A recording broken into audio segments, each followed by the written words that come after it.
It begins before history, before names, before nations carved lines into the earth and called them borders. The wild hunt rides through the deep time of our ancestors, whispered in Old Norse, murmured in Welsh, roared in the winter winds of the Black Forest. And though the names may differ, Wine, Apnod, Odin, Herne the Hunter, the furious host, the presence is always the same.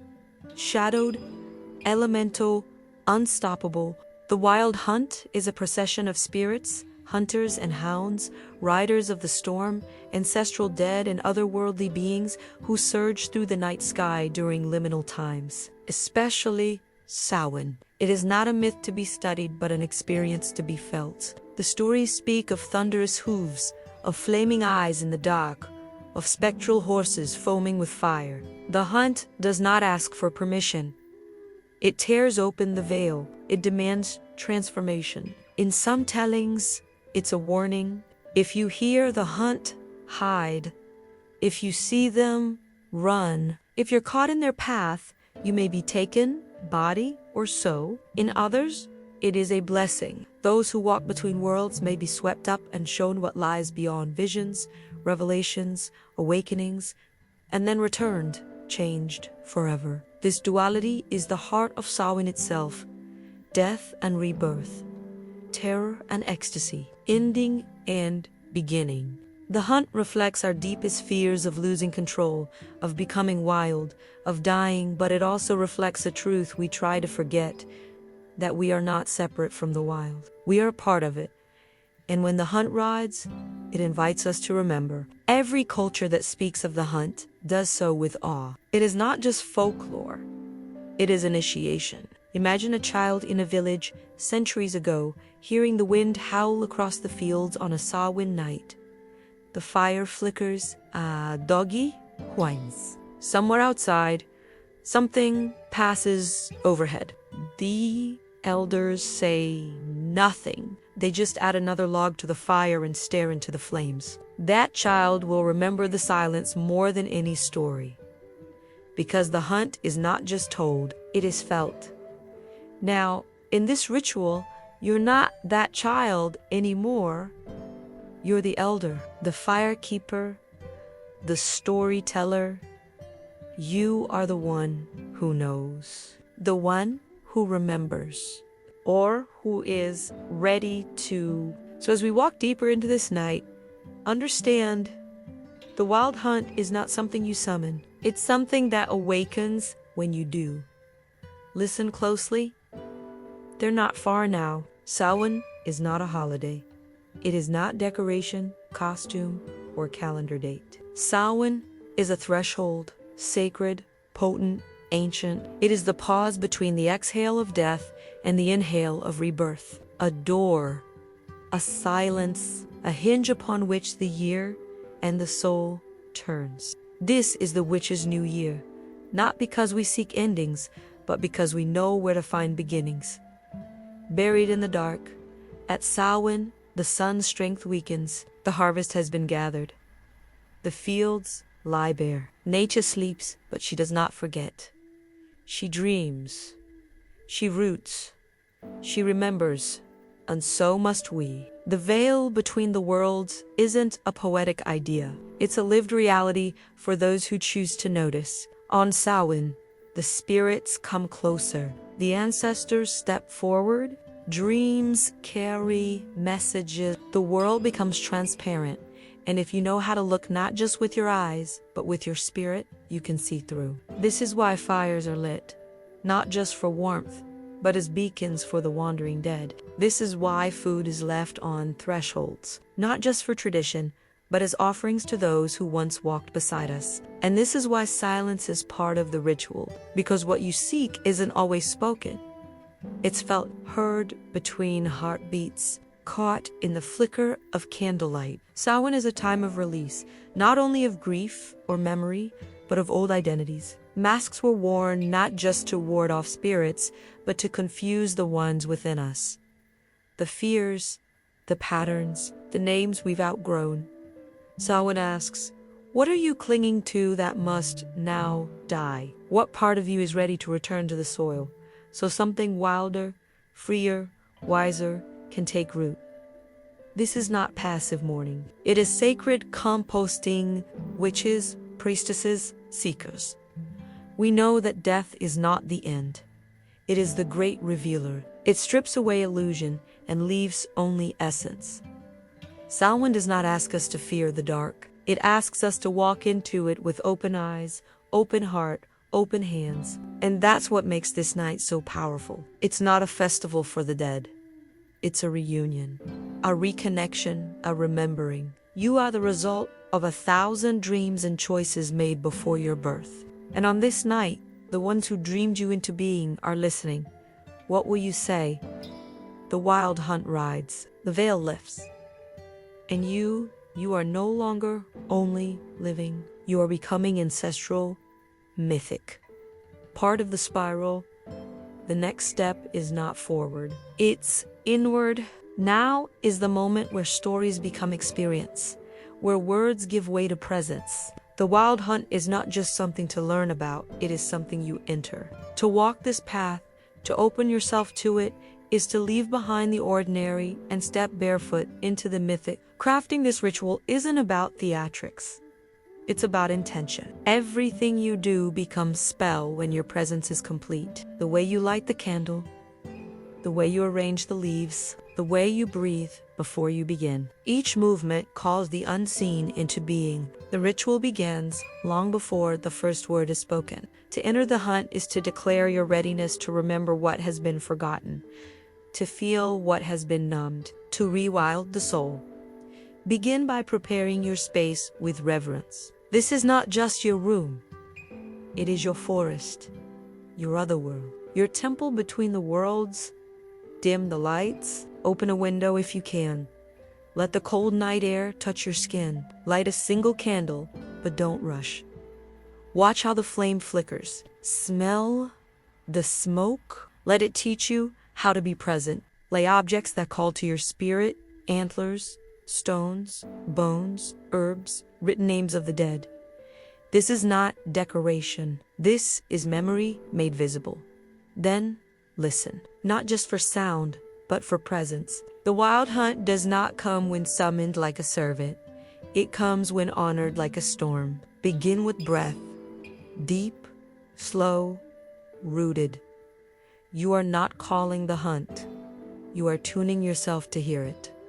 When you're ready, speak aloud. Not like a reading, like a calling. I open this space between the worlds. I call to the old ones, to the fierce ones, to the wild. I remember those who came before. I honor the hunt that rides. I offer myself to the wisdom of the dark. And then, wait. Not for signs, for stillness. That's when you'll feel it. The shift, a ripple in the air, an ancestral hush. That's when you know you're no longer alone. From here, the ritual unfolds, not from script, but from sensation. You may move in silence. You may speak invocations. You may dance, weep, or sit still as stone. What matters is that you are true. Let your body lead. Let your voice tremble. Let your spirit rise. The hunt will not appear as it does in books. It will come through symbol, vision, sound, dream. It may not look like horses and riders. It may look like a shadow at the edge of your sight, a whisper behind your shoulder, a memory that surfaces out of nowhere. Don't chase it. Just stay open. If fear rises, do not run. Speak to it. Ask what it wants to teach you. The hunt does not chase for cruelty. It chases for clarity. It strips away everything false until only the essential remains. And that is the self you must carry forward into the dark. The ritual ends when you know it has. When something in you shifts, softens, roots. When the fire burns lower. When the breath settles. When the silence becomes full again. Thank the spirits. Thank the hunt. Thank yourself. Then close the space. Gently, the veil closes, but the memory remains. I've returned to the world, changed. You will not leave this ritual the same. No ritual of Samhain is whole without the presence of those who came before. The dead are not gone. They are behind you, within you, walking in your bones, speaking in your dreams. The altar is not for show, it is a bridge. Every offering you make is a conversation with memory, a dialogue with blood, spirit, and soul. To honor your ancestors during this ritual is not about perfect lineage or family trees. It is about essence. You carry the breath of people whose names you will never know, but who endured so you could rise. You also carry spiritual ancestors, witches, healers, visionaries, wild women, silent men whose paths have shaped yours even if you never met. Begin simply. Prepare a space near your ritual altar. Place a candle there. Choose a photo, a name, a token, or simply trust that the ones who are meant to come will arrive unseen. Speak aloud to them. Speak not with performance, but with truth. You are welcome here. I remember you. Walk with me tonight. Offer food, something warm, something you made with your hands. Offer water, or wine, or mead. Place it with reverence.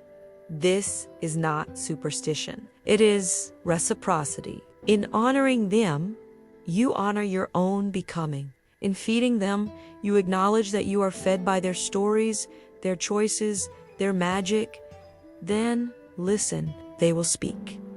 Not always in words, sometimes in the way the air in a sudden thought, in the shift of emotion. Sometimes they come through tears, not sadness, but recognition. Let yourself feel it. The presence of those who have longed to be remembered, the ones who lived without being seen. Tonight, they are seen. You may want to write them a letter. Burn it, bury it, place it beneath the candle. You may want to name them out loud. You may want to say nothing at all and simply sit. All are valid. The ritual is not about method, it is about presence. And if grief rises, let it. That is sacred too. Grief is not the absence of love. It is the echo of love. It is holy. It is healing. Let the tears come. Let the heart open. The ancestors know how to hold you in that. They always have. If you carry pain from your lineage, trauma, silence, wounds, offer that as well. Place it on the altar. Speak it aloud. Say, "This ends with me. I carry only the wisdom now." That declaration alone is a spell, a severing, a healing. You do not have to carry what was never yours. You can be the one who breaks the chain and plants something new. Before you move on, thank them. Acknowledge them. Know that you are not alone. Know that your voice now adds to the chorus of those who remember. You are not just speaking to the past, you are becoming an ancestor for someone yet to come. This is the spiral, the sacred exchange. The breath of one becomes the breath of another. The hunt rides, the ancestors gather, and you are the flame in the dark. There comes a point in every rite when silence deepens. The fire crackles but offers no comfort. The candle flickers like it's about to give out, and you stand at the edge of something invisible but undeniable. This is that moment. This is the sacred death. The part of the ritual that asks you to release what no longer serves? Not politely, not someday, now. Samhain is not symbolic. It is real. It is the dying of what must die so that the soul can grow. And the wild hunt does not just ride to show you the dead. It rides to take what clings too tightly. Fear, shame, old narratives, roles you've outgrown. Stories that once kept you safe, but now keep you small. You already know what it is. It's been whispering inside you every time the silence stretches too long. This part of the ritual is not just about letting go. It is about facing what you've carried like a second skin, facing it with love, with truth, and then releasing it like smoke. Take a piece of paper, write it down, the habit, the thought, the mask, the old version of yourself. Write it without filters, without perfection. Just let the truth spill through your hand. You're not writing to read it back. You're writing to set it free. Then, in your ritual space, approach the fire, even if it's just a candle. Hold the paper. Speak to it one last time. Thank you for protecting me. You helped me survive, but I don't need you anymore. I am ready to live. Burn it. Watch it curl and dissolve. Not as drama, as devotion. If you cannot use flame, bury it in earth, or cast it into flowing water, or tear it into pieces and offer it to the wind. Let the elements carry it home. The hunt will take what you surrender. That is its gift. That is its mercy. And when you've done it, don't rush. Let the space open around you. Notice what rises in its place. A breath, a tremble, a strange stillness. That's the moment the spiral turns. That's where death becomes birth. You may feel raw, exposed, lighter. This is holy. This is what most people spend their whole lives avoiding, the moment when the false self falls away. And what's left is the soul, unmasked, unbound, undeniable. Sit with that, breathe into it, and know you are not empty. You are sacred space. From this space, you do not have to build yourself up again. You simply have to listen, because something new is already on its way. Something wild, something true. And the hunt, it sees you now. Not as prey, but as kin. When the veil is thin, it is not only the dead who speak, it is your intuition, your guides, the deep voice beneath your everyday thoughts. Samhain is a night of questions, but more importantly, it is a night of answers. Not loud, not obvious, but true if you listen. After release, after remembrance, there is a pause, a quiet. This is not emptiness. This is readiness. You are no longer who you were. You've stepped out of the mask. And in this space of raw presence, the soul is listening. So ask. Divination during Samhain isn't about predictions. It's about alignment. It is the art of becoming available to insight that lives just beyond the rational mind. It's not about fortune. It's about the force beneath the surface. You're not asking what will happen. You're asking what is being revealed. You're asking, what am I now ready to see? Choose your method with instinct, not obligation. Tarot, runes, smoke, mirror, candle flame, dreams, silence. They're all portals. What matters is the sincerity of your asking. What matters is that you trust what comes. Set the space again, but this time softer. Lower the flame. Let the shadows stretch. Let your breath slow until your heart beats like a drum you can walk into trance with. Place your hand over your heart, the other over your belly. Ask, not with words, but with openness. What do I need to know? What am I becoming? What message waits for me in the dark? Then draw a card, or cast the stones, or stare into the candle until shapes begin to shift and shimmer. Write what comes. Speak what you hear. Let it be strange. Let it be poetic. It will make sense later, perhaps tomorrow, perhaps years from now.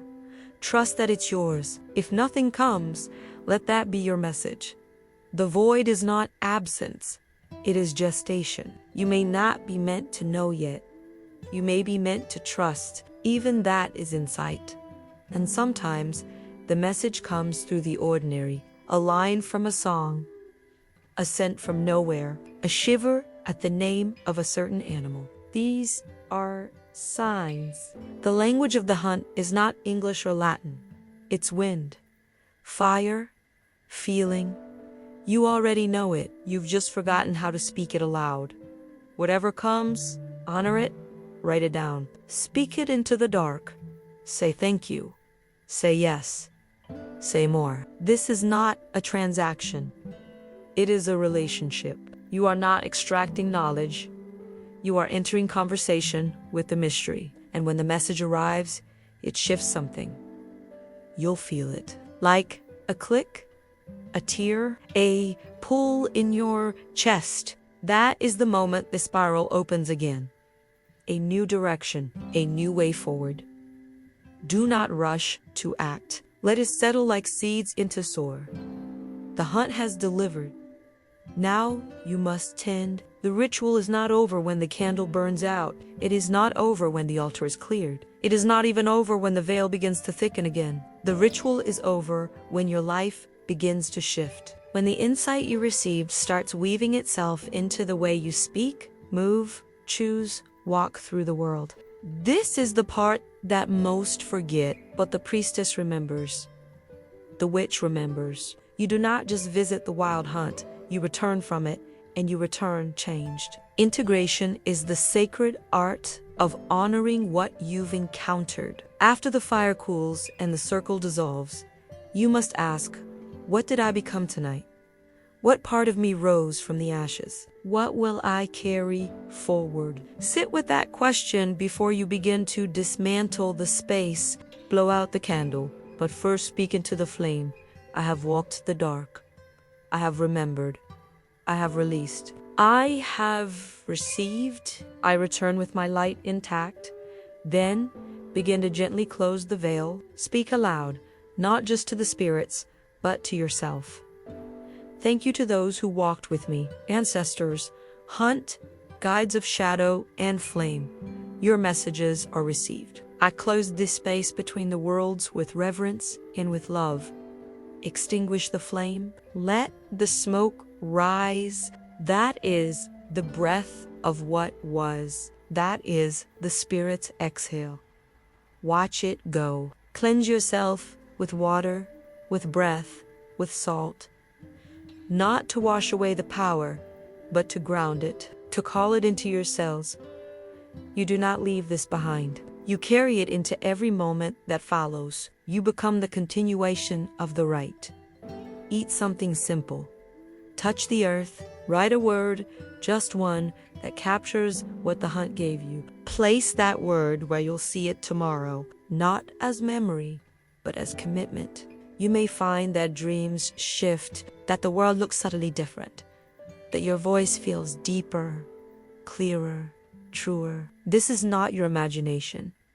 This is integration. This is what happens when ritual is real. Do not speak of it too soon. Let it settle. Let the magic choose its form. The spiral you stepped into is still turning. Respect it, and know this, you did not walk alone. Somewhere across veils and centuries, others were lighting fires too. Others were remembering, releasing, receiving. The hunt is not a myth. It is a current. And you stepped into it. You rode with it. You became it. Now, the night deepens. The work is done. But the story continues in you. Blessed be.